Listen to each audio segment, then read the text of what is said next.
Now, if you spent an hour watching CNN or MSNBC's coverage of the recent Black Lives Matter protests across the United States, you'd be forgiven for thinking America was a more racist place than ever.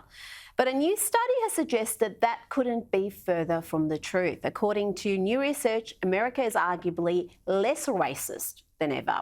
Yet in large part, thanks to the adoption of critical race theory, Americans are being driven to see more prejudice and bigotry than they previously did.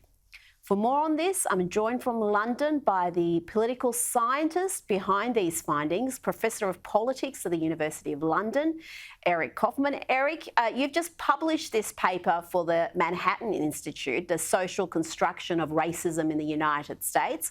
In a nutshell, what did your research find? Well, essentially what it shows is that, as you mentioned, actual racist behaviors such as opposition to interracial marriage has been dropping steadily since the 1950s. As recently as 1990, over half of white Americans were opposed to interracial marriage. That's now down below 10%.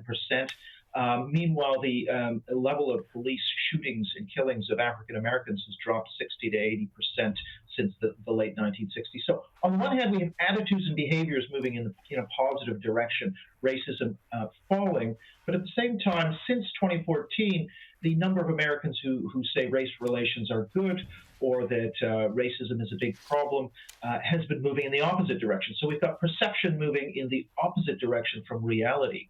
And I wanted to know why. So I kind of ran a bunch of surveys. And what we can really see is that essentially amongst white liberal Americans, we see this big change, a doubling of the share of people who are concerned.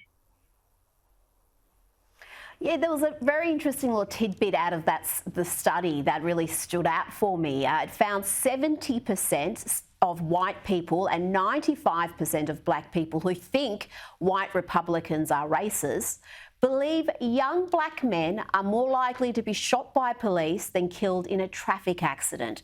Now, interestingly, 53% of Biden voters got that wrong compared to just 15% of Trump voters.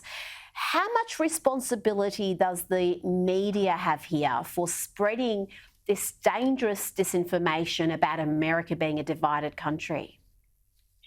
I think it has huge responsibility. It has created, socially constructed this phantom in a way. That's not to say there's no racism, but they've vastly expanded the scale and increased threat perceptions amongst African Americans. So, for example, starting in about 2015, you can see in the New York Times, in the Washington Post, and in other progressive American legacy media, an explosion in the use of the term racist, white privilege, white supremacy, and other critical race theory terms along with that. What you have, therefore, is a huge increase then in terms of word counts in American publications, and along with that, a big shift to the left and a big shift in attitudes amongst particularly white liberal Americans or white left-wing Americans who become much, much more radical on these issues, seeing much, much more racism. And that, of course, percolates down to the African-American population, skewing their threat perceptions to the point, as you noted, 8 in 10 black Biden voters and 95% of black voters who believe that white Republicans are racist believe the statistic that young black men are more likely to be shot by the police than killed in a car accident, when the reality is actually 10 to 1 the other way. So it just makes people, white or black, simply distorts their perception of this problem. And it's really sad to see Joe Biden and even Barack Obama weighing in and feeding this mythology.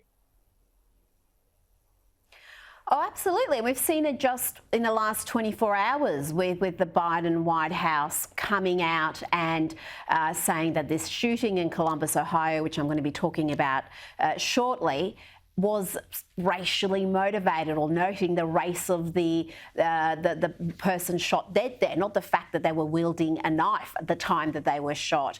Now, one important question that we've got to talk about is, how do we fix this? You make the point in your study about the pervasive influence of ideas like intersectionality and critical race theory on university campuses and in corporate America. We've seen campaigns waged by big companies against new voting laws in Georgia. How do we tackle this? How do we actually have people see their country as it is, not how segments of the media paint it? It's very difficult. I mean, you could say the media should have a responsibility to cover police shootings and killings, for example, of white people, of which there are more than blacks in the United States, or in equal amount. For example, there was a very similar case to George Floyd, somebody who the police were on for 13 minutes in Dallas, and a guy named Tony Timpa. Very little interest in that because it doesn't fit this plot line of white oppression of blacks. Ultimately, we have to tackle that mythology that's sort of deep in the progressive American psyche. And so anytime you have a white on black incident like this, it really makes the news. Professor Eric Kaufmann, thank you so much for your time this evening. It was great talking to you. Thanks very much.